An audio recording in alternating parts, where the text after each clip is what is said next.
Bueno, bienvenidos a un nuevo programa de crisis y conflicto del siglo XX, aquí por TLV1, y estamos en las operaciones en Europa en 1943, particularmente en lo que es la cuenca del Mediterráneo, y ya esto había sido establecido por parte de los aliados, las operaciones en la conferencia de Casablanca, ¿no es así, Héctor? Sí, en efecto. A ver, como cuadro recordatorio para los telespectadores, nosotros hemos llegado en programas anteriores al momento de la rendición del eje en el norte de África, en Túnez. En enero del año 43 se hace la famosa conferencia de Casablanca, de la cual también hemos hablado, pero de ahí hay que rescatar por lo menos 3 puntos fundamentales en lo que vamos a tratar ahora. Primero, la primera decisión de la conferencia de Casablanca, que patrocinaron Roosevelt y Churchill, pero que fue una conferencia que se extendió durante casi 2 semanas, 10 días, donde una de las tareas más importantes fue coordinar la organización de los estados mayores de Inglaterra y Estados Unidos. Una tarea técnica muy completa, muy acabada, donde se coordinó la acción operativa militar que iba a seguir para el curso de la guerra, porque era el primer punto donde tenían que coordinarlo. Pero la decisión primaria fue la invasión a Italia. Es decir, esa fue la decisión clave desde el punto de vista operativo militar. Los rusos, Stalin estaba presionando para que los aliados abran un segundo frente para aliviar la ofensiva alemana.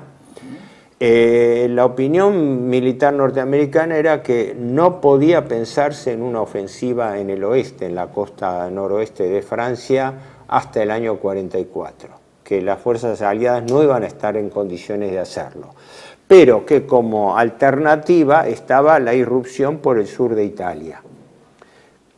Ahí hay una discrepancia muy importante entre el Estado Mayor británico y norteamericano. Los norteamericanos, según parece, pretendían solamente ocupar Sicilia y quedarse allí, no saltar al continente. Entre otras razones, la más importante técnicamente es que consideraban que era un teatro de operaciones difícil de desarrollar, cosa que después le dieron la razón los hechos, porque los alemanes con Kesselring a la cabeza le obstaculizaron y ese frente, desde el punto de vista decisorio, no sirvió, no torció los acontecimientos. Y los británicos, que en cambio lo veían con otra perspectiva, lo veían primero para retomar bien el control del Mediterráneo y después no solamente controlar la costa adriática, sino ellos defender sus intereses en Grecia y los Balcanes. Por eso la posición de Churchill era que debían enfatizar el segundo frente en el sur como forma de prever la contención del avance soviético sobre los Balcanes. Eran dos líneas estratégicas distintas. Acá, claro, exactamente. Por eso acá habría que... ya lo hemos dicho, pero conviene volver a repetirlo. Primero, la condición inexorable del Acuerdo de Casablanca, rendición incondicional. Claro. Eso galvaniza las voluntades, aún las indecisas, galvaniza a los indecisos con los que están decididos a seguir la guerra. Primero. Y segundo, lo que vos acabás de decir del Frente Balcánico, que provoca una nueva tensión entre las decisiones políticas, porque acá, aparte del plano militar, naturalmente detrás está el plano político, la parte militar y la operativa de un plano político predeterminado, que es el gran bosquejo de esto, ¿no? Entonces allí, creo yo, en ese punto es cuando ellos chocan, es decir, concretamente la estrategia de Churchill, porque Churchill es el que quiere entrar por los Balcanes, concretamente el que quiere entrar por los Balcanes es Churchill. Por eso la línea de Montgomery, cuando se invade la península, avanza por el Tirreno, perdón, por el Adriático y no por el Tirreno. Claro. Y el que dice no es Stalin. Ahí se producen, que un poquito más adelante, quizás si vos querés, lo decimos, por eso. Cuáles son las 4 estrategias en juego. Brevemente enfocar cuál fue el punto de las decisiones que se tomaron y por qué. Sí. En principio, la decisión fue la invasión de Sicilia.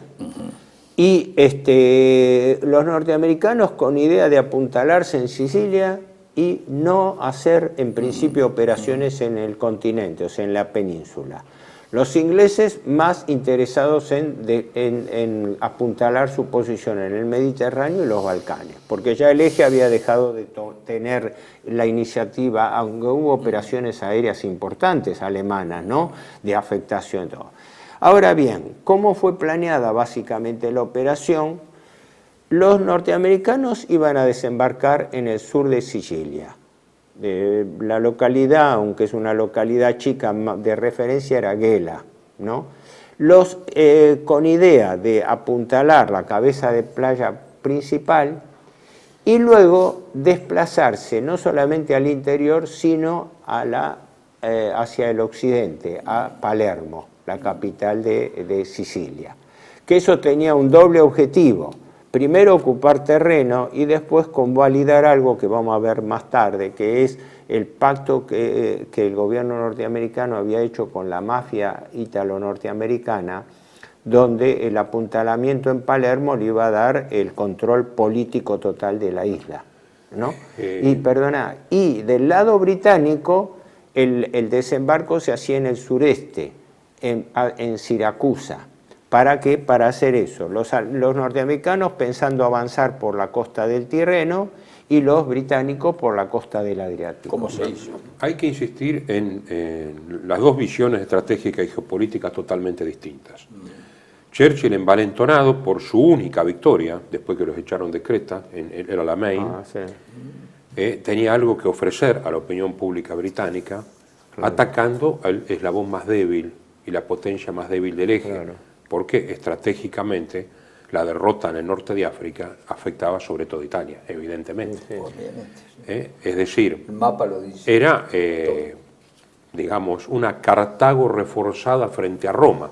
Si nosotros vemos geopolíticamente el estrecho de Messina, que lo une con la Bota, pero después, digamos, entre Sicilia y Túnez, es la misma confrontación geopolítica que había entre Cartago y Roma. Entonces Churchill, que quiere, digamos, es un ambicioso, él quiere preservar todavía el imperio, no se da cuenta que el imperio está siendo hipotecado.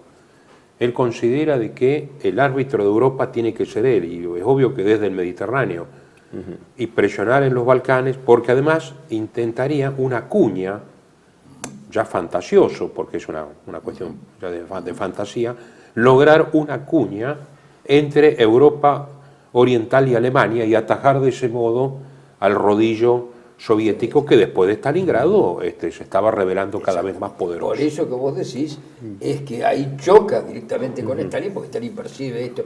Stalin ya sabemos que era hipersensible a todo esto porque se sentía como engañado, ¿no? Entonces temía ser engañado en todo momento, era muy desconfiado, y cuando vio ese movimiento de Churchill inmediatamente reaccionó. Pero eso lo percibieron 4 personas, no Roosevelt. Roosevelt no pensaba con su cerebro, pensaba con su cerebro ajeno. Pero los otros 4, que eran Churchill, Mussolini, Stalin y Hitler, sí lo percibieron, y cada uno trataba de conseguir una estrategia que trabara este asunto. ¿Pero por qué? Sí. Para esto, ahí están las memorias, yo les llamo la historia de la Segunda Guerra de Churchill, son memorias en realidad. En las memorias, la correspondencia con Tito, el pase que se supo mucho después de la conducción de la resistencia en Yugoslavia, es decir, la conducción de Tito a manos británicas. Siguió siendo comunista, pero ya no miraba hacia Moscú, sino a Londres. Esto pasó en ese año. Y el hijo, uno de los hijos, Randolph Churchill, estaba en el Estado Mayor de Tito, con uniforme de partisano y todo eso es una cosa. Hay que ver esto. Esto hay que decirlo porque si no, sí, dice, ¿cómo? En Washington, el gobierno, esto es fundamental porque explica el porqué el paso de Tito, que no se sabe, no se supo hasta hace pocos años, y la presencia de Randolph Churchill, está en la correspondencia, en el libro de él está, ¿no? Así que eso explica el porqué. Hay un factor que esto aparentemente lo veían más en Estados Unidos, que era el siguiente: había que dar un golpe al eje, de tal manera de apartar, de liquidar a Italia de la guerra. El objetivo norteamericano, sobre todo, era apartar a Italia del eje. Y pensaban que tomando Sicilia iba a ocurrir lo que realmente ocurrió, la caída de Mussolini. y de esa manera se desarticulaba el eje político y también militar del eje. Además, no nos olvidemos que en ese momento las tropas alemanas... Lo que vos ya estás diciendo es explícito, es evidente que buscaban eso, es absolutamente... Sí, pero y que percibían ya las negociaciones secretas que habían empezado. Por eso, bueno, no, pero el tema no era solamente infligirle una nueva derrota a Italia, que ya venía de la pérdida del imperio, de la pérdida de Tripolitania. Era llegar a desarticular el eje, es decir, quedaba peleando básicamente a Alemania, ya no. Y abrirle un flanco tal que ahí cumpliesen con Stalin en aliviarle el peso del frente ruso, porque era la época en que los alemanes con Kurz estaban desarrollando la operación Ciudadela y que efectivamente Hitler tuvo que retirar fuerza del frente oriental de la operación Ciudadela para mandarla después a reforzar. La única consecuencia estratégica decisiva fue que Hitler tuvo que retirar divisiones de Rusia. ¿Por qué? Porque acá hay algo que está viciado de nulidad desde el principio, que los grandes estrategas de la Segunda Guerra Mundial lo han dicho, sobre todo en algunos últimos libros, como Atkinson, ¿no?, sobre la historia del ejército de Estados Unidos, ¿no?, o Gil Gruber, el historiador alemán, y es que el objetivo de Churchill políticamente era correcto desde la visión de Gran Bretaña, pero militarmente era inviable. ¿Por qué? Nunca se invade un cono invertido desde el sur. Claro. Napoleón invade desde el norte, cuando la campaña por la Revolución Francesa, cuando la batalla de Magenta, la campaña de 1790, 92. Y Aníbal es el ejemplo más grande que pone en jaque a Roma cruzando los Alpes. Todo el que viene de abajo tiene que enfrentar los Apeninos, tiene que cruzar el canal de Messina. ¿Y por qué crees que lo hacen? Ahí está la pregunta. ¿Por qué? Yo tengo una conjetura, después te la digo si querés, a ver si coincidimos. Yo creo que Churchill los arrastra en ese momento. Claro, pero ¿sabes por qué creo yo que vino? Por una cuestión psicológica. Porque vos fijate que Inglaterra, toda vez que se ha metido en algún lugar del mundo a tratar de conquistarlo, ha ido por el sur, en la India, en Sudáfrica, en Gibraltar, acá en nuestro territorio, en las Malvinas, van por el sur, es muy curioso. Cuando quisieron venir al Río de la Plata, siempre es por el sur. Ellos se meten en el sur, se instalan y de ahí empiezan a corroer. Pero claro, esto es distinto, porque la agilidad de la batalla no es lo mismo que tomar una posición en Ciudad del Cabo y quedarse esperando a ver si lo pueden sitiar por hambre a los boers. Acá la agilidad del proceso militar los llevaba a que esa estrategia no es práctica en este caso. Yo creo que hay un desconocimiento del terreno. ¿Qué opinas? Está muy bien eso, pero acá hay un desconocimiento evidente del terreno, porque la defensa se puede hacer con mucho menos efectivos, sobre todo con efectivos probados. Ahora vamos a hablar de los comandantes, ¿no? Esperen un momentito, a ver, para seguir el orden. El desembarco tenía que consolidar necesariamente una cabeza de playa inexpugnable. Y ese esfuerzo lo tenía más que nada el poder norteamericano. Los norteamericanos empezaron a desplegar un poderío aéreo totalmente desproporcionado de lo que eran las defensas italianas. Ahí atribuyen que hubo una falencia en la decisión de Mussolini, que Mussolini concentró tropas italianas de la zona con la idea de que los lugareños militares iban a defender con más fuerza su territorio y que era necesario que ahí, como que dicen, los italianos se batieran por su patria porque iban a ser la primera línea de defensa contra la invasión de su patria. Esa era la mentalidad. Pero había ¿quién lo pensó dos así, divisiones para... ¿Quién lo pensó así? ¿Quién lo pensó así? Mussolini. ¿Cómo? Pero, ¿en qué Mussolini sentido? pide defender con tropas italianas. Los alemanes le imponen la división Hermann-Göring. Hubo dos divisiones, la Hermann-Göring y otra más alemana que estaban ahí de reserva y que después fueron fundamentales, ¿no? La segunda paracaidistas y la tercera de Por eso voy a lo siguiente. La operación norteamericana no tenía que fallar, porque una operación de desembarco fallida no iba. Y tenía que cumplir el efecto político de provocar de alguna manera la caída de Mussolini, cosa que después se logró. Entonces, cuando desembarcan los norteamericanos, eso fue el 10 de julio del 43, ¿no? Venía con una apabullante desproporción de medios poderosos, porque los norteamericanos dominaban el mar y el cielo. Los bombardeos aéreos fueron terribles. Sí. La pequeña isla de Pantelleria, o que los italianos llaman Pantelleria, ¿no? Una isla minúscula, que los norteamericanos decían que les servía como base para apoyo de los bombarderos, ¿no? Pero que hoy día tiene 6.000 habitantes, ¿no? Fue puesta rasa al suelo durante un mes de bombardeo, que con la tragedia de la población civil que no tenía ni dónde refugiarse, porque una isla pequeña no estaba preparada. Decir, si uno va a Pantelleria ve que era cosa distinta, es decir, se bombardeó una cantidad de piedras en las cuales evidentemente a la dotación que estaba en Pantelleria y en Lampedusa no le hizo absolutamente nada, fue como bombardear Malta.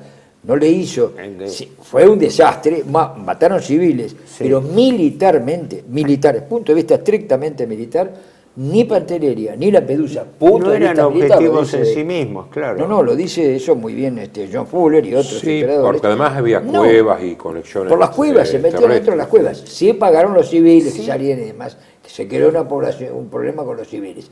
Y además sirvió como prueba, pero no se lo habían propuesto eso, o por lo menos no consta que se lo permitime, que no se lo habían quizá propuesto los aliados, pero de hecho sucedió que la nula resistencia, que podían haber hecho una resistencia desesperada, no hubo, inclusive se habla de traición en Lampedusa.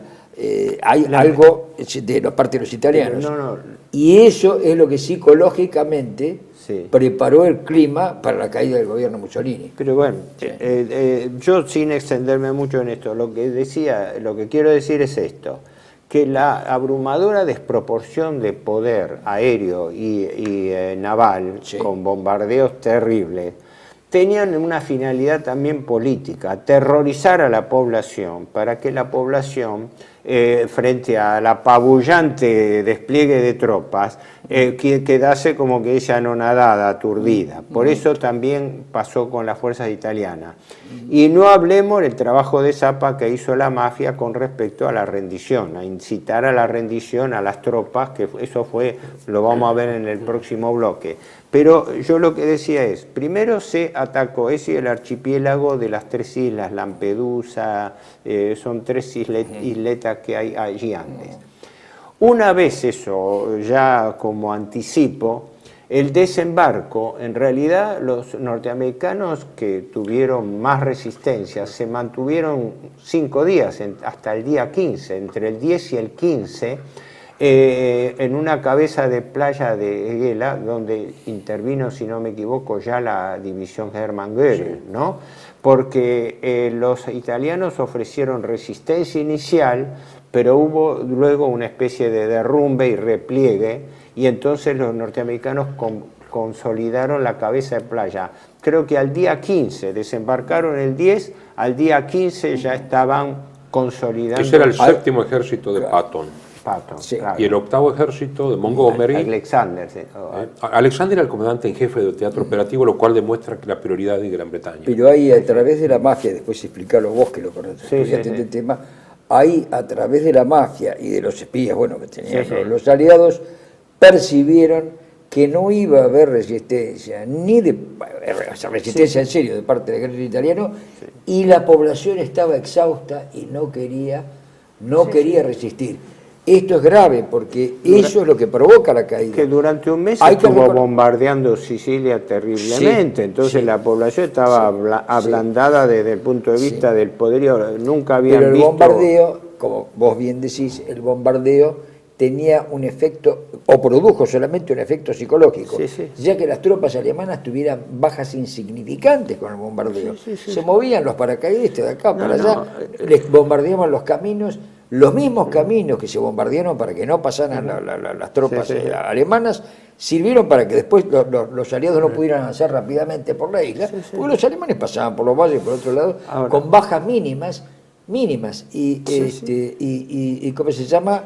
hay que reconocer que Hitler percibió esto antes de que sucedieran estas Las cosas, relaciones, las describió como un pronóstico y se cumplió. La relación de baja global en el frente de la campaña italiana era de 3 bajas aliadas contra una alemana, después, como dentro de la resistencia. Pero para, digamos, ubicar a los espectadores en cuanto a los lineamientos. Los norteamericanos desembarcan en el sur, en Gela, consolidan su cabeza de playa más fuerte porque los británicos en Siracusa tuvieron aparentemente menos resistencia que los norteamericanos en Gela. Más cerca a Messina, no obstante, como Claro. rivalizaban Patton y Montgomery. Gela. No, no es con Gela se escribe, sería Gela en italiano. En italiano es Gela. Pero estuve ahí, conozco el lugar. Pero voy a esto. Ahí se establecen 2 direcciones. Mientras los británicos toman inmediatamente la línea de la costa hacia Messina para controlar lo más rápidamente la salida del estrecho, se detienen ahí en la zona del monte Etna, donde hay resistencia, donde ya había resistencia ítalo y alemana. En cambio, los norteamericanos, en lugar de seguir también directamente a Messina, no, Patton desvía hacia el oeste para ocupar Palermo, ¿no? Que eso estuvo ligado al control político y al acuerdo político con la mafia, etcétera, pero allí él demora las operaciones, donde los ingleses se quedan atascados peleando contra la resistencia alemana, necesitaban los refuerzos norteamericanos y resulta que Patton había ido... Por iniciativa propia se le adelanta a Montgomery por una rivalidad. Y aparte y además era mejor militar, indudablemente. Aparte ¿no? era una rivalidad personal, se Rivalidad sabe, personal, entre rivalidad Patton personal. y Alexander. A mí me hace acordar un poco dos esto, vivos. no sé, a ver qué opinan ustedes, a mí me hace acordar un poco esto a la pelea entre dos pelados que se peleaban por un peine, Whitelock y Lewis Gower aquí en la segunda invasión inglesa, donde los dos tenían 2 estrategias equivocadas, encima se peleaban entre ellos y el resultado fue negativo. Porque después allá no fue negativo por la pavorosa cantidad de material que tenían. No, además Patton tenía mucha más iniciativa, Montgomery era mucho más infatuado, más prudente. Además se equivocaba. Se equivocaba mucho más, y bueno, Argenman cuando lo veamos. Por eso, redondeando, porque el nudo de la campaña fue esta entonces. Los ingleses desembarcando en el lado sureste, toman Siracusa, avanzan hacia Messina, pero quedan contenidos luchando en la zona del monte Etna. Necesitaban el apoyo norteamericano, pero los norteamericanos, después que consolidan su cabeza de playa, en lugar de ir hacia el norte directamente, se desvían hacia el oeste, hacia Palermo. Una vez que lo tomé todo ahí, se perdieron varios días preciosos donde los ingleses estaban aguantando el frente en el Etna. Y de allí entonces, recién ahí desvían. Con esos días se pudo completar el repliegue ítalo-alemán cruzando el estrecho de Messina. Cruzaron 100.000 hombres y 10.000 vehículos. Se le escaparon todas las tropas de resistencia. Y eso, con esto terminamos por el tiempo, se debe a la magnífica disposición que hace no recuerdo cuál, un capitán de Luftwaffe, de la defensa antiaérea del estrecho. No pudieron destruir a las embarcaciones que cruzaban. Sí, fue presentado, está bien, por la propaganda del eje, como una victoria ese repliegue. Porque frustró considerado una victoria porque no hubo rendición. Porque salvan las unidades. Bueno, continuamos enseguida. Sí.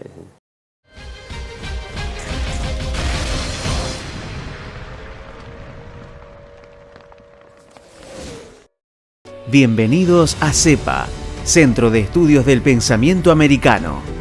Nuevo sitio web de cursos de formación en política, filosofía, historia, literatura, geopolítica, religión, psicología y más. Cursos de formación que reflejan el verdadero pensamiento americano. Lo invitamos a elegir el curso de su agrado ingresando en www.cepa.la.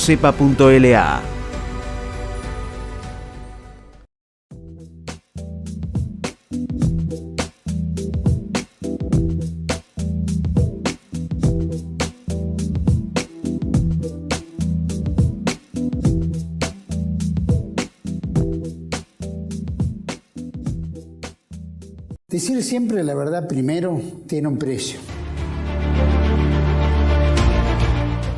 Pero todos los días, en cada programa, en cada reportaje, en cada esclarecimiento, descubrimos que decir la verdad vale la pena. Decir siempre la verdad tiene un precio. Pero cada vez que recibimos tu apoyo, entendemos que seguir luchando vale la pena.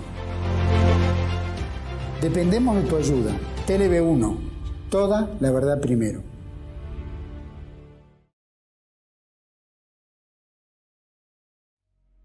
Dominium Mundi, del Génesis al Gobierno Mundial, de Samuel Cruz, una monumental obra en la que se devela que el proyecto político del gobierno mundial se remonta a épocas tan antiguas como el propio Génesis, el Templo de Salomón, Alejandro Magno y el Imperio Romano. Historias que tienen en común su temprano interés por el control del dinero, de las armas y de la narrativa, las herramientas predilectas de las élites dominadoras para moldear a las masas y llevarlas a aceptar una autoridad mundial.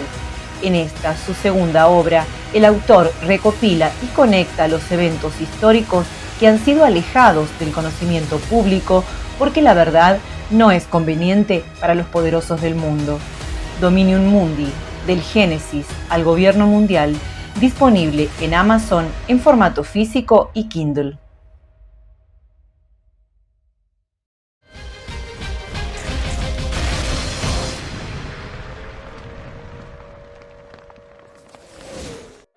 Bueno, continuamos entonces, y hay otro actor muy importante en Sicilia, ¿verdad? Exacto. Acá hay un capítulo que en realidad ahora no se puede decir un capítulo secreto porque hay bastante documentación al respecto, pero hay un capítulo que pocas veces se toca. ¿Cuál fue el rol de la mafia ítalo-norteamericana, en la campaña de Italia y específicamente en la toma de Sicilia? Habría que hacer una hipersíntesis de esto, pero esto es importante porque fue determinante desde el punto de vista político y también militar. La mafia norteamericana, después de una serie de luchas intestinas cruentas, había sido algo así como unificada en una organización que la llamaban la Comisión, cuyo artífice fue Lucky Luciano. Lucky Luciano era el apelativo de ítalo-norteamericana. Ítalo-norteamericana. Y otras mafias. Sí, esto es. Era. Sí. Durante el fascismo, la mafia en Sicilia estuvo neutralizada. Mussolini había mandado en la década del 20 a un famoso prefecto Mori, Cesare Mori, que fue el único en la historia de Italia que neutralizó el poder de la mafia local. Habría mucho para hablar de eso, pero se sabe que la mafia surgió y es sostenida por los grandes señores feudales que tenían su policía propia. Esa policía propia fue la que después constituyó las organizaciones mafiosas que a su vez se dividían en clanes. Cuando se produce la gran inmigración italiana a Estados Unidos, la mafia emigra y encuentra terreno propicio, ¿no? Como también lo encontró en parte en la Argentina, ¿no? Por lo menos en Rosario y en otros lugares. Pero, ¿qué ocurre? La mafia estaba dividida en clanes que incluso luchaban entre sí. Cuando viene fines de la década del 20, la prohibición, se genera el gran meganegocio de la ley seca, donde el deporte norteamericano era burlar la ley seca, donde se tomaba más que nunca y se contrabandeaba más, y al contrabandear no se pagaban impuestos. Entonces se establecieron la mayor parte de las destilerías en Canadá, en la frontera de Canadá, de donde incluso se importaba en Europa, porque se importaba más barato, ¿no? Por eso viene que la firma de capitales judíos norteamericanos, pero establecida en Canadá, Seagram, ¿no? Se hace poco menos que sinónimo de whisky desde el punto de vista de la marca. Y después venía todo el manejo de los clanes mafiosos que se asociaban con los sectores mafiosos establecidos en Canadá y el transporte clandestino a Estados Unidos, que por ende, por eso proliferó mucho la mafia en Chicago. Ahora, eso fue producto de una entente macro entre la mafia judía y la mafia italiana. en ese momento más enfrentada con la mafia irlandesa, ¿no? Si bien la mafia irlandesa tenía sus reductos, ¿no? El padre de Kennedy, Joseph Kennedy, se sabe que debió gran parte de su fortuna al negocio de la prohibición de la ley seca. La división del trabajo era que quienes establecieron destilerías en su mayoría eran empresarios clandestinos judíos. En cambio, los italianos con la mafia se encargaban de todo lo que era la trenza del transporte y los sindicatos de camioneros que estaban ahí. Bueno, la historia es larguísima, no nos vamos a perder en eso. Pero ¿qué ocurrió? Con todas esas luchas intestinas donde fueron a su vez, hubo una guerra de los Castellamaresi, que era una familia poderosa que dirigía un ítalo norteamericano, Maranzano, ¿no? Se van nucleando y aparece allí este famoso Lucky Luciano, que es el que, a través de ir desplazando y matando a sus propios ex jefes, ¿no? Él mata a Anastasia y después lo mata a Maranzano y queda él con el negocio. Y con eso regula por primera vez el pacto entre las 5 familias mafiosas italianas de Nueva York. Y sobre esa base se crea la llamada comisión, que era la confederación de 26 clanes mafiosos de los Estados Unidos. Entonces estaba el clan de Atlantic City, etcétera. Luciano, el imperio de él era fundamentalmente las redes de prostitución y la entonces naciente negocio organizado de la heroína, que tenían relación entre sí, porque las prostitutas a su vez distribuían la heroína. Así que fue el primero.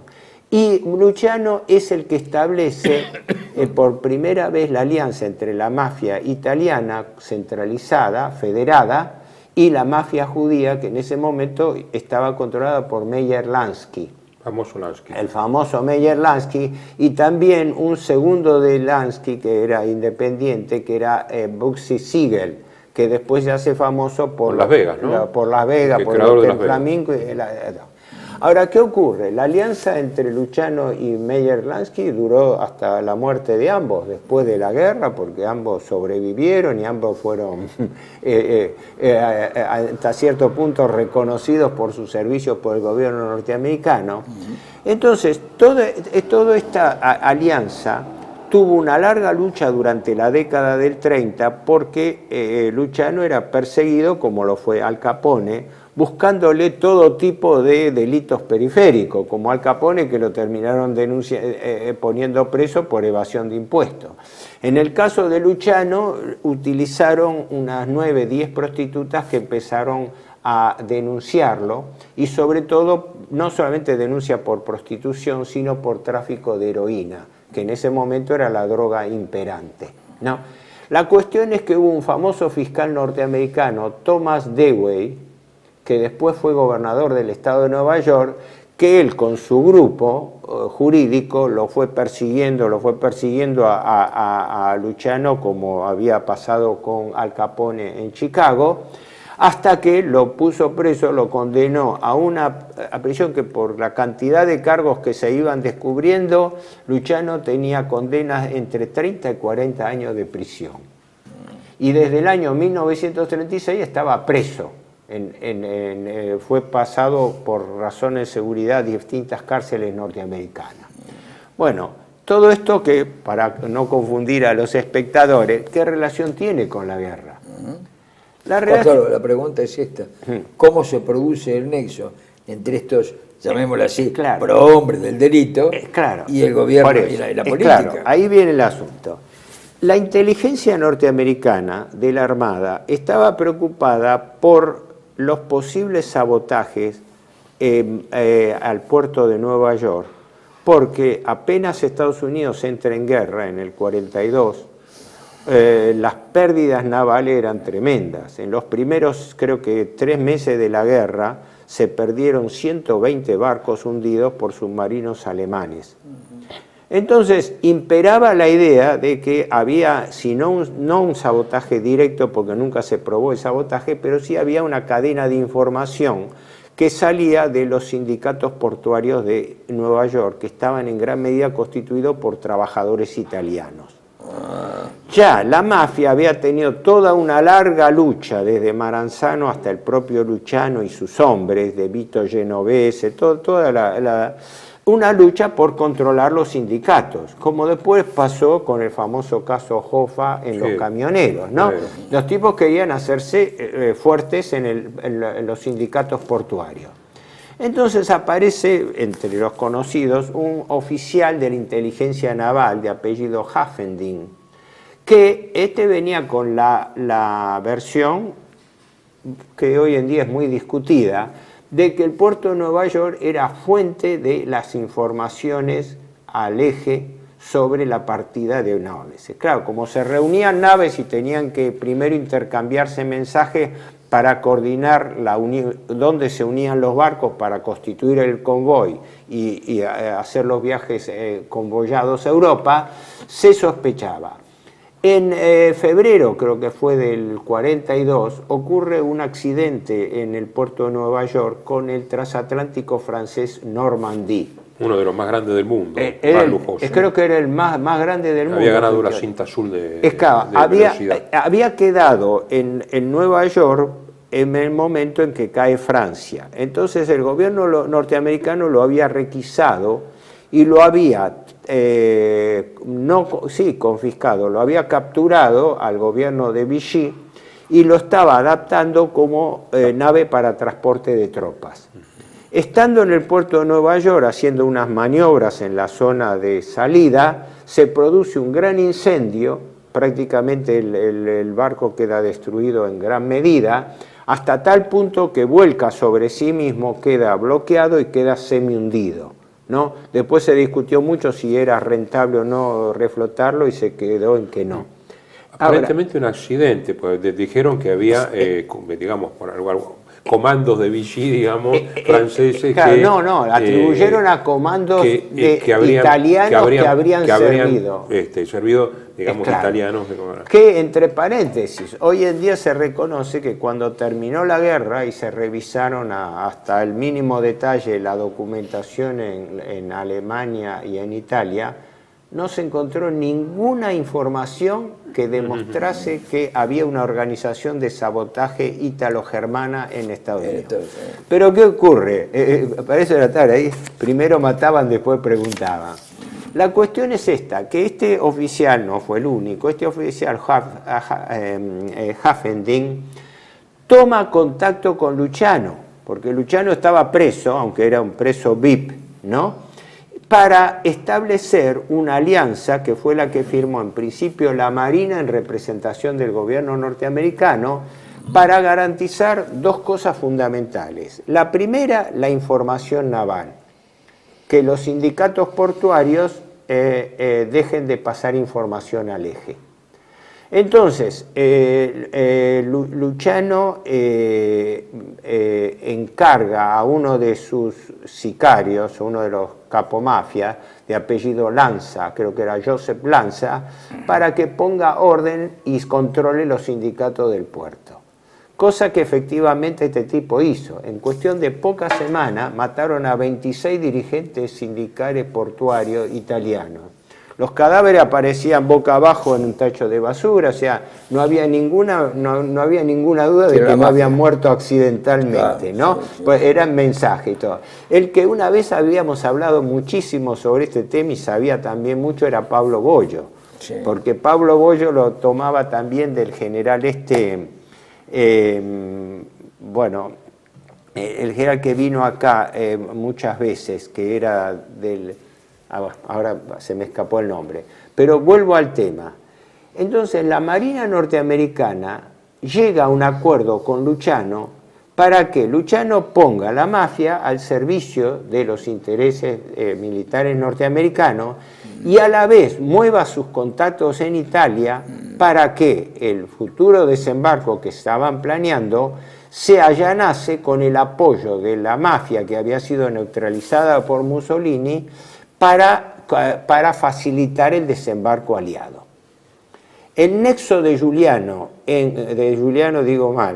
Luciano, ¿no?, de Luciano en Sicilia era un famoso personaje, Don Calogero Vicini, que era un aparente, como todos estos capos mafia, era un aparente vecino tranquilo, de formación muy católica, tenía 2 hermanos sacerdotes, respetadísimo en la iglesia local. Claro, mafia clásica, ¿no? Porque muy tradicional. Un sí. padrino, Un auténtico Dr. Jekyll y Mr. Hyde. Es decir, cuando uno recuerda la famosa película esta, El Padrino, refleja fehacientemente. Este hombre, Calogero Vicini, tiene la tarea previa de ir visitando a los distintos capos mafia de los países, de las localidades, de los pueblos de Italia, para difundir la campaña de rendición de los soldados. El objetivo de él era transmitir la directiva de que los soldados se rindan, que no peleen en favor de Alemania, que no peleen, y eso prendió mucho. ¿Por qué? Porque mientras Mussolini asignó la defensa de Sicilia, más que nada a tropas italianas lugareñas, pensando que iban a defender a muerte su terreno, resulta que la propaganda de la mafia le daba vuelta el argumento, le decía, no se maten por su terreno, porque van a servir. Ahora vienen los norteamericanos que van a traer pacificación, que les van a traer bienestar, etcétera, etcétera, etcétera. Y ahí se dice, bueno, estoy haciendo una hipersíntesis, ¿no? Pero esa fue la base del acuerdo. Tanto es así que el famoso desvío que hablábamos en el bloque anterior de Patton a Palermo tuvo esa finalidad política. Porque no sé si ustedes han leído también la leyenda, la versión del famoso pañuelo de Patton. Sí. Patton, cuando desembarca, lleva al cuello un pañuelo que no sé si era amarillo o rojo, creo que era amarillo. Sí, ese pañuelo amarillo era la contraseña que tenía que transmitir a los capos mafia de que Estados Unidos había llegado a un acuerdo con la mafia. Por eso Patton, en lugar de ayudar a los ingleses que se estaban conteniendo la lucha en la zona del monte Etna, se desvía y se va a la otra punta de la isla, en realidad la otra punta al norte, ¿no? A la ciudad de Palermo, donde es recibido, no digo triunfalmente, pero es recibido por todas las comunidades locales. Ahí toma contacto. Y el hombre clave no era Patton, porque Patton era un militar y era bastante cerrado y estaba en lo suyo, sino el que era jefe de Estado Mayor de él, que era un ítalo norteamericano, Charles Poletti, que tenía grado de coronel y después, no sé, de general, y que después fue un político muy importante en la ciudad de Nueva York, porque todos estos tipos se repartieron los cargos en la ciudad de Nueva York. Charles Poletti era un tipo que parece que de los barrios bajos del Bronx, él cuando era chico jugaba con los mafiosos, gente que se conocía entre la mafia. de lejos. Entonces, dada la alianza de Luciano con Meyer Lansky, la mafia judeo-norteamericana, el tema, la carta de negociación, ¿qué fue? Ustedes colaboran con nosotros en la invasión de Sicilia y nosotros le dejamos el poder de Sicilia a ustedes, que fue lo que hicieron. ¿Sí? Apenas llegaron, la tarea de Calogero Vicini fue ir con grupos mafiosos adeptos, ¿no? Porque no era un solo clan, eran distintos clanes, ir defenestrando y liquidando a todos los podestá fascistas, o sea, los alcaldes fascistas. Algunos de los cuales Calogero Vicini, como era bueno, porque era un padrino, le salvaba la vida, ¿no? Hubo capos fascistas que habían sido delegados ahí alcalde, y antes que los lincharan, que los mataran, que los asesinaran, el tipo era el árbitro. Sí, padrino, el padrino, que murió prematuramente, porque murió en el 47. Calogero no era un tipo muy mayor, bueno, 71 años, ¿no? Bueno. Pero toda esta historia, que bueno, hay para entretenerse porque es la historia acá, pero ¿cómo terminó? Desde el punto de vista de la alianza italo-mafiosa, que funcionó como lo estamos sufriendo hoy día. Desde ese momento, la mafia entra a ser institucionalmente parte del gobierno italiano. ¿Por qué? Porque ahí fue donde se gestó la alianza macro, y es más, eso fue sostenido por autores norteamericanos, incluso Forrestal, el que era secretario de Defensa, y Brennan, que eran asesores del gobierno norteamericano, después de la guerra fueron los que alentaron la mafia para contener la expansión comunista. Que de ahí vino el famoso, que se llama el bandito Giuliano, Salvatore Giuliano, con el cual yo creo no tengo ninguna vinculación familiar, donde, redondeo esto por tiempo, que es lo siguiente, ¿cuál fue la clave? Ustedes nos facilitan el desembarco y nosotros le dejamos todo el mercado negro a ustedes. Don Caló era el dueño del mercado negro. Sí, correcto. Todo siciliano. Era árbitro y señor. Pero hay un detalle que agregar. La institucionalización que dura hasta el día de hoy. ¿Por qué? Porque los que han participado en el derrocamiento del fascismo, cualquiera de los partidos políticos, ha sido un partido político grande como la Democracia Cristiana, el Partido Comunista, el Partido Socialista, o micropartidos o microagrupaciones, tienen una permanencia estable en los gobiernos democráticos hasta el día de la fecha de la República Italiana, hasta el día de hoy. Esta es la realidad. Se llama en Italia, te digo eso como se llama en Italia, el pentapartido. Hay 5 partidos que aunque saquen un voto están en el gobierno, no importa. Tienen que estar porque son los que participaron, los padres de la República. La mafia es parte de eso, por la liberación de Italia del fascismo. Claro, es decir, la herencia... Para decirlo como herencia política. La mafia, gracias a esa alianza, tuvo una participación institucional en el gobierno italiano. Y además fue la proforma de que le dieron a Luciano, que después de la guerra lo liberan y lo mandan a Sicilia, y él estuvo físicamente, en realidad Nápoles estuvo, ¿no? Él empieza a organizar el comercio de la heroína, que fue la proforma de todo el comercio de droga de la época moderna que vivimos, y que lo manejan los clanes mafiosos. Ahora la 'Ndrangheta, la 'Ndrangheta en Calabria, la Camorra en Nápoles, la mafia en Sicilia, ¿no? De los cuales se pasó de las drogas de burda, que eran heroína, ahora ya directamente a las drogas más sofisticadas. Actuaron como quinta columna y como un arma más. No como negocio, sino como política, porque es política esto. Este fue un capítulo que para mí tiene que quedar y grabado a fuego. Muy bien, muy claro. Muy interesante. Continuamos entonces. Muy interesante, sí.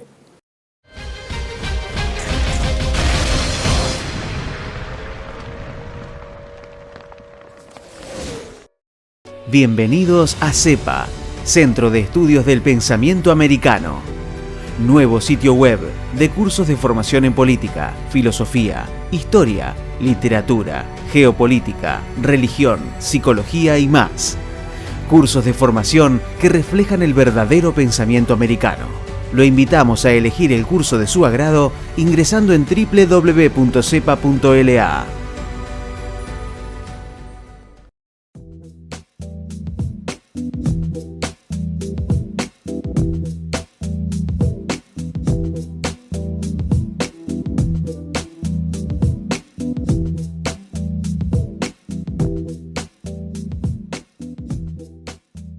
Decir siempre la verdad primero tiene un precio.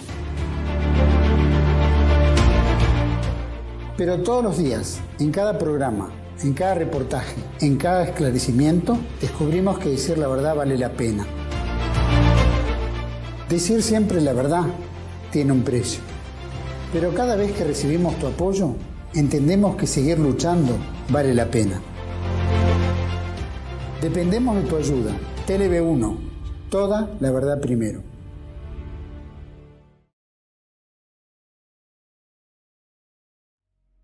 Dominium Mundi, del Génesis al Gobierno Mundial, de Samuel Cruz, una monumental obra en la que se devela que el proyecto político del Gobierno Mundial se remonta a épocas tan antiguas como el propio Génesis, el Templo de Salomón, Alejandro Magno y el Imperio Romano, historias que tienen en común su temprano interés por el control del dinero, de las armas y de la narrativa, las herramientas predilectas de las élites dominadoras para moldear a las masas y llevarlas a aceptar una autoridad mundial. En esta, su segunda obra, el autor recopila y conecta los eventos históricos que han sido alejados del conocimiento público porque la verdad no es conveniente para los poderosos del mundo. Dominium Mundi, del Génesis al Gobierno Mundial, disponible en Amazon en formato físico y Kindle.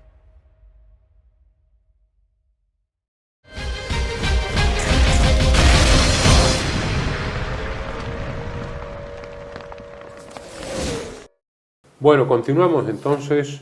¿Qué sucede con estos acontecimientos, con la caída de ahora Sicilia? volvemos al Teatro Militar de Operaciones, ¿no?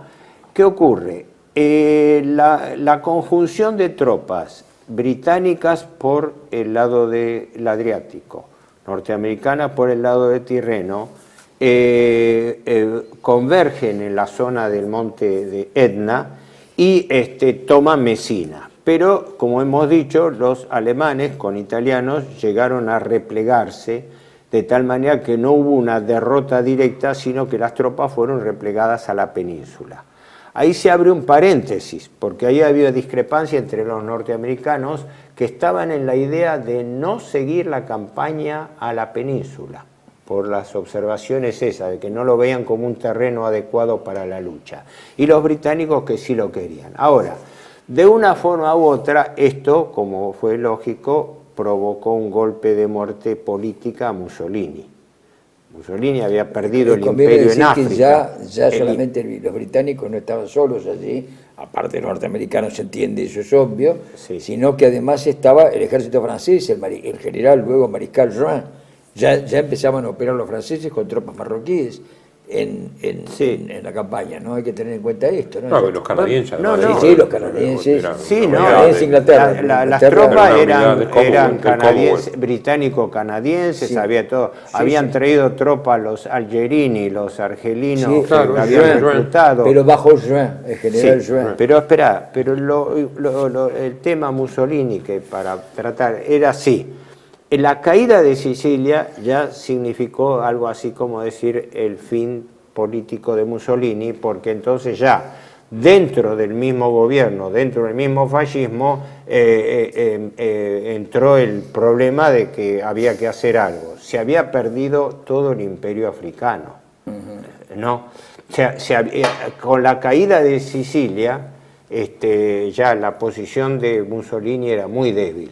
Y ahí empieza la intriga de Dino Grandi. Sí, pero hay que considerar también la situación de la población italiana. Mercado negro, privaciones, y empezaban los bombardeos sobre la península. Eso, que se habla mucho de los bombardeos sobre Alemania, sobre Japón, sobre la Unión Soviética, y se habla poco de los bombardeos sobre Italia, que fueron terribles. Los que hemos estado en Italia no es lo mismo, pero en las ciudades grandes, con el pretexto de atacar los nudos de comunicaciones, obras de arte, de todo, ¿no? Eran destruidas. El 17 de agosto termina la campaña de Sicilia y el repliegue de los 100.000 ítalos germanos y 10.000 vehículos. La Luftwaffe todavía estaba muy operativa, había bombardeado Biserta antes de la invasión a Sicilia, había atacado muchos barcos menores, porque ahí está lleno de barcos de dragamina, que después van a tener gran actuación en la campaña de Salerno, porque estaba todo minado por minas italianas y alemanas, la famosa mina italiana Casabobo de media tonelada, que agarraba una corbeta y la pulverizaba. Si destruía un destructor o un crucero, imagínense. Entonces había una defensa, pero interiormente la capacidad y la voluntad de resistencia estaba totalmente minada. El general Ambrosio, que era el equivalente, digamos, de King, o de, digamos, en Estados Unidos, o de Alan Brooke, que se habla muy poco de él, que era el verdadero comandante en jefe inglés, el mariscal Alan Brooke, un hombre muy capaz, y que dejaba hacer, pero que daba las directivas generales de Churchill. Ambrosio le dice al duque, bueno, esto está perdido, hay que pedir el armisticio. Se hablaba de armisticio. Hay que romper la alianza con Alemania, dicen en principio. En 15 días hay que romper la alianza con Alemania. Entonces dice, Mussolini hay que tener una entrevista urgente con Hitler y pedirle refuerzos. Hitler se adelanta Cuando va a mandar el mensaje, Hitler lo llama, dice, ¿dónde nos reunimos? En Feltre. En Feltre, en la quinta de un capo fascista. Exactamente, todavía está ese lugar y está el cuarto, bueno, estaba yo, bueno, En la zona, años, ¿no? perdón, eso es en el norte. Sí, cerca de Treviso. Sí, sí, La así provincia de bajaban los Treviso. dos, digamos, un lugar Sí, más sí, o sí, menos sí, sí, intermedio.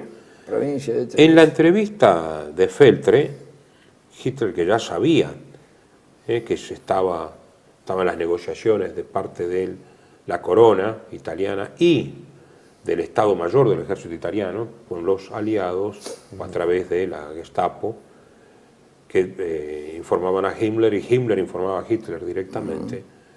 Bueno, a Mussolini le dice, bueno, esto es un desastre, se están complotando, se han comportado mal, etc. Mussolini está totalmente apático, no responde nada. Y después del almuerzo, la entrevista tenía que durar 3 días, esto es el 19 de julio, después del almuerzo Mussolini regresa, no está en condiciones anímicas de continuar. Hitler se asusta prácticamente de verlo, tan distinto de como lo había visto en otras situaciones, a pesar de que siempre hablaba Hitler y Mussolini escuchaba, que entendía bastante bien el alemán. Vuelve la comitiva, que está Ambrosio y otros generales italianos, no está Goering, no está Ribbentrop, hay generalato alemán, prueba de que tenían que encontrar alguna solución militar a la situación, y Mussolini vuelve piloteando su avión personal. Cuando vuelve,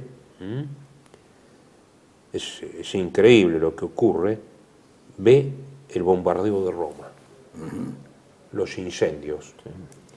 Aquí, Sí, Roma fue bombardeada varias veces y justamente el muy Papa interesante. Pacelli había hecho una exhortación de... Sí, ¿qué dice? bombardeo de San Lorenzo, yo cuando bombardeo de San Lorenzo, sí. Operación Cross Point, planificada del comando aliado en ocasión... Perdón, en la reunión de Feltre se produce el bombardeo Claro. de San Lorenzo.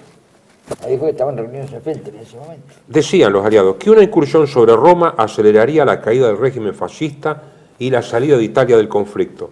Los preparativos fueron largos y complicados. Los ingleses eran los más desprejuiciados.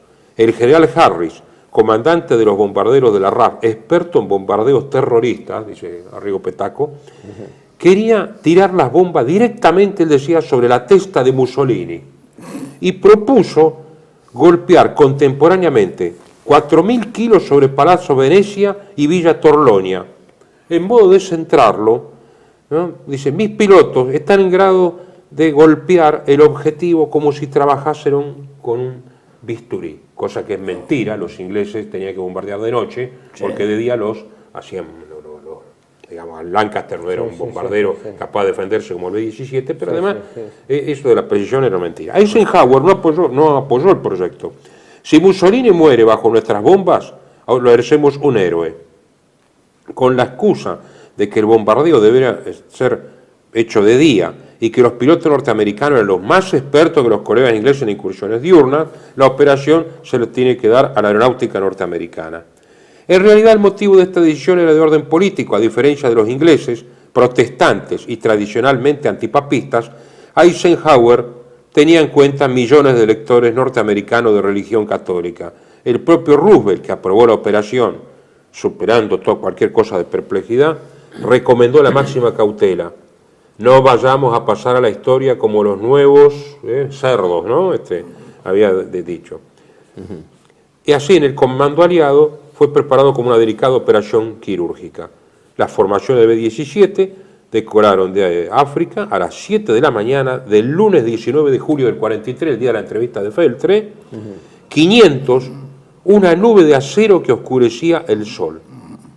Nunca en toda la guerra una incursión fue preparada con tanta cronométrica precisión.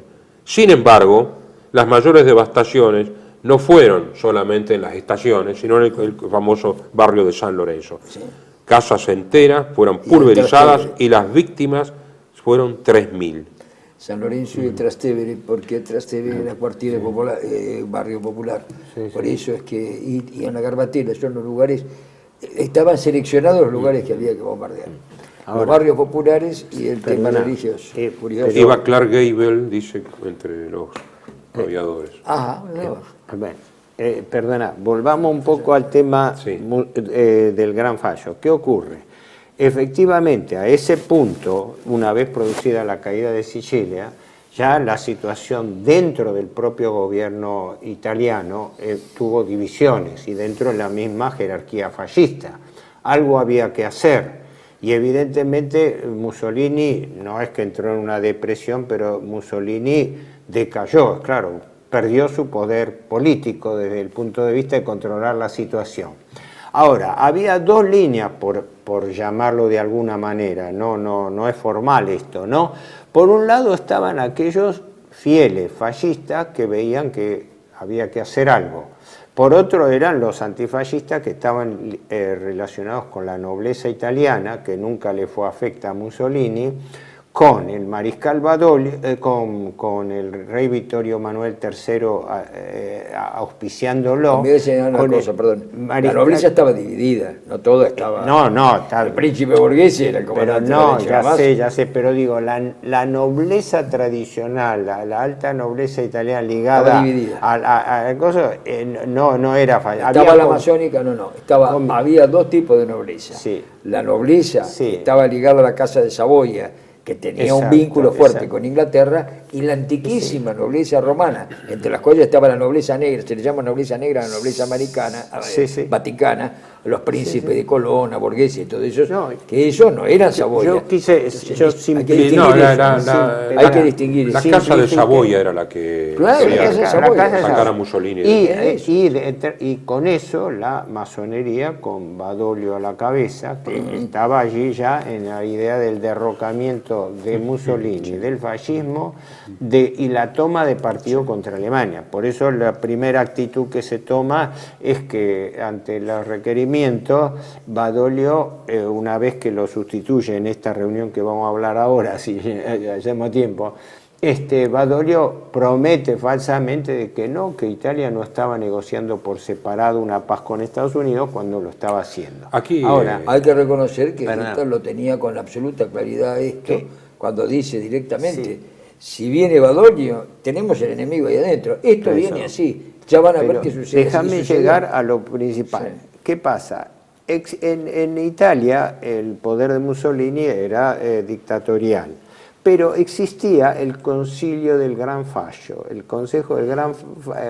Gran Consejo Fascista, que integraban unas 25 o 28 personas y que era bastante heterogéneo por lo que yo leí, porque por un lado había jefes fascistas, pero por otro lado había ministros de gobierno importantes, había juristas, había representantes también, de la academia, de la agricultura, de la agricultura. Bueno. Claro, era como en otros lugares hay un Consejo de Estado. Un Consejo de Estado. En Japón después había pasado lo mismo, pero nunca se había reunido 2 o 3 veces. El Gran Consejo Fascista era un Consejo de Estado. Era un Consejo el Consejo de Estado, pero que se había reunido con que tenía en cuenta también la cefalía, caía el jefe, se moría el jefe del gobierno, pero formalmente tenía el poder final, como diciendo del Parlamento. Y ahí es donde Dino Grandi, que era un jefe fascista, él no tenía un cargo formal, no sé si era... no, seguía siendo ministro de corporaciones, lo habían vuelto a poner. Ministro de Corporaciones. Había sido embajador en Inglaterra, tenía muchos contactos en Inglaterra. Exacto, ese fue un factor porque primero clave. había una reunión antes de la reunión del Gran Consejo, que es la reunión de Ambrosio, que contaba directamente, que era el comandante en jefe de la Fuerza Armada Italiana, con el conde de Acquarone, que era masón. Además lo dice... No, el duque de Acquarone. Lo dice Bianchi, ¿no? Crollo de un régimen. Caviglia, que era el viejo mariscal masónico más importante, y Badoglio, que era masónico también y que estaba envenenado porque lo habían destituido en la mala campaña de Grecia.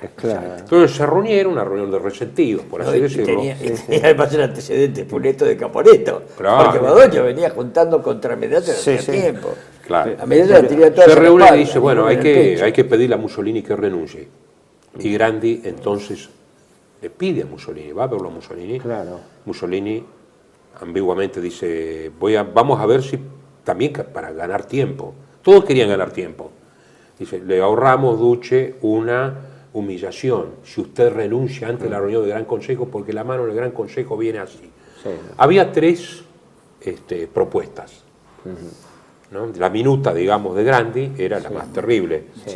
De El voto Mussolini, de desconfianza. claro, Era el voto de desconfianza. quitarle el voto de confianza que siempre tenía Claro. Mussolini, que es de posición de Mussolini. El rey, por artículo 5 del Estatuto de Gobierno, Tenía la facultad tenía de la hacerlo. facultad de ser, además de comandante de las Fuerzas De nombrar Armadas, primer ministro. nombrar primer ministro y ser el ejecutivo.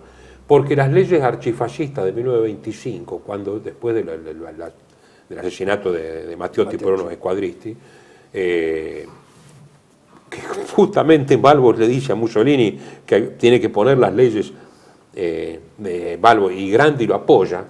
Dice, con usted ducha la cabeza, con su cabeza adelante, así directamente, y Mussolini pone las leyes archifascistas, hacían que fuera consultivo el Gran Consejo, pero no decisorio. Decisorio, claro. Pero tampoco, pero el rey, digamos, se le sugería lo que tenía que hacer, porque seguía siendo, digamos, la personalidad de Mussolini la había opacado al rey en todo este tiempo. Volver al rey era volver a las leyes previas al fascismo y al orden institucional previo al fascismo. Además, Dino Grandi pensaba directamente romper y atacar a los alemanes. Sí, sí, sí. La otra propuesta era la de Scorza, Carlos Scorza, que era el secretario del PNF, del Partido Nacional Fascista, que vivió acá en Buenos Aires, Sí. que decía, hay que hacer todo, pero no al rey darle el poder, sino al Partido Nacional Fascista. Sí, sí, sí. Claro, que fuese un golpe de mano dentro del Dentro partido del Consejo, fascista y no... Y estaba la propuesta de Farinacci, que era directamente deponer al rey, si Mussolini se oponía, deponer a Mussolini y poner un gobierno militar aliado de Alemania. Sí, sí, sí. Es más, la reunión se hace a las 5 de la tarde del 24 de julio Sí, sí, termina... y termina a las 3 de la mañana. Por eso es el 25 de El julio. 25 porque- de julio la caída termina a las 3, 4 de la mañana y gana la moción de Grandi porque Mussolini dice que ni se vote las otras. Farinacci se retira y no vota, Sí, en disidencia. sí. Y los votos son 19 a favor, Grandi, Bottai, Federsoni, todos grandes nombres, ¿no? Sí. Ciano, el yerno. Sí. De Becchi, viejo cuadrumbiro, Del Bono Márcico, también. Albini, Acerbo, grandes juristas, Alfieri, que había sido embajador, Marinelli, Pareschi, De Bono, también cuadrumbiro, Rosoni, Bastianini, que era secretario de Estado, Binardi, De Stefane, Gotardi, Valella y Cianetti. Cianetti luego se retracta. Mussolini. Los 7 en contra. Digamos, el secretario del PNF, Scorza, Buffarini Guidi, que después va a ser el gordo, sí. el ministro de Interior de Salò, Salò. Galviati, comandante de la milicia, la MVNS, Milizia Volontaria di Sicurezza Nazionale, Sí. Vigini, Polverelli, de Cultura Popular, Casanova, el presidente del Tribunal Especial, y Frattari, que era el jefe de la Confederación Agrícola. Y hubo una o dos abstenciones. Una abstención, Suardo, que era senador. Mussolini acepta y inmediatamente lo mandan a llamar. Él va, se reúne con el embajador japonés, Hidaka, y le dice a Hidaka, por favor, dígale a Toyo que le diga a Hitler que tiene que hacer una reunión con Stalin, porque aquí la situación es insostenible. Sí. ¿no? Pero ya hay un golpe de Estado. Sí, sí. Déjame agregar una cosa muy Sí, pequeña. agregamos, El después seguimos. argumento intrafascista fue efectivamente, como se refleja en esas propuestas. No era derrocar y defenestrar a Mussolini para que no existiera más. El intrafascista, ¿no? ¿Cómo? Sí, el intrafascista, no. Claro. Pero no, por eso, no fue una rebelión fascista contra Mussolini, sino fue una idea táctica, así fue vendida por Dino Grandi, para evitar la tragedia que iba a ser la lucha en Italia si los norteamericanos seguían avanzando por la península y iban a transformar Italia, como desgraciadamente ocurrió, en un teatro de batalla, porque los alemanes estaban tomando la resistencia que no estaban tomando los italianos después de haberse rendido en gran medida en el sur. Ese era el factor clave. Es decir, Pero Grandi, pero Grandi además propiciaba el ataque a los alemanes. grande, Sí, solo, además, ese también. es el problema. Sí, sí. Porque veían que El esto, cambio de bando. Yo Cambio creo de que- bando directamente, Yo creo que con Badoglio a la cabeza. Mussolini, Farinacci y muchos de ellos, habría que tomar la temperatura a cada uno de ellos, sabían que con o sin fascismo en el poder, los aliados iban a invadir Italia porque la necesitaban estratégicamente para atacar por el sur, el Bajo No, Oriente de había Alemania. la creencia, de que pero Italia eso desde ya. neutralizada, Italia neutral, Igual tenía que no ser invadida. necesariamente tenía que entrar en la guerra como había pasado en la Primera Guerra Mundial, que No también Italia se dio vuelta. En cambio, la línea dura, llamémosle masónica, era no, Italia va a cambiar de bando y Italia Claro. va a pasar al bando Por eso, aliado. en la mejor de las hipótesis, tenía que ser invadida por una cuestión táctico-estratégica. Entonces eso es la mejor de las hipótesis. En la peor de las hipótesis, Sí. tenía que someterse primero y luego aliarse contra Alemania. Esto Sí, está sí. claro. Está claro que era así, que es lo que sucedió. Ahora, lo curioso es que antes que sucediera todo esto, cuando se le planteó la caída del gobierno, Hitler dijo, va a pasar esto, y pasó exactamente como él dijo, pero exactamente Hubo igual. un detalle que no Que sé eso lo asombró a en lo que Rommel. vos ibas a comentar. Rommel, Kesselring y ¿cómo se llama? Rommel, Kesselring y Dönitz quedaron azorados porque dijeron, bueno, es exactamente lo que pasó. No, hay un detalle. Al día siguiente o a las horas, no sé qué, Mussolini es convocado por el rey Vittorio Bueno, Emanuele. pero eso tiene es que ir posterior. porque... Que es, espera, pero un detalle importante. Sí, el pero- rey le comunica a Mussolini su defenestración, porque tenía la facultad constitucional de hacerlo. Pero no le dice más nada. Mussolini se retira, pero el rey había hecho daño. atrincherar 200 hombres a la salida sí. porque Daño. no se atrevió a ordenar la detención en el momento. Y Mussolini sale del Palacio Real lo agarraron. y lo detienen y él se queda sorprendido diciendo, ¿cómo? Acabo de hablar con el rey que me acepta, me obliga a renunciar, que él lo había aceptado, porque Mussolini en definitiva terminó aceptando la voluntad del Fue rey. una trampa. Y ahí es en el donde cual- queda detenido. Fue una trampa en la cual mintieron absolutamente todos. Desde el rey hasta Badoglio, pasando Tenemos por todo. que continuar en Bueno, el después próximo seguimos con lo de programa. Chano, que es Pero, interesante. ¿no? pero esto, De Chano. el cierre tiene que ser un punto fundamental. Mussolini es detenido. Y ahora tenemos que Pero ver toda la después es detención. liberado. Bueno, pero todo eso requiere mucho tiempo Pero vos porque decís- terminamos ya el bloque. Bueno. ¿no? No, de Lo todas único que, maneras, que yo lo terminamos, que digo lo es único que terminamos con dona Raquel le dice no vayas a verlo al rey porque no vas a volver a casa. Sí, exacto. Bueno, Bueno, lo que pasa es que será ese para la fue próxima.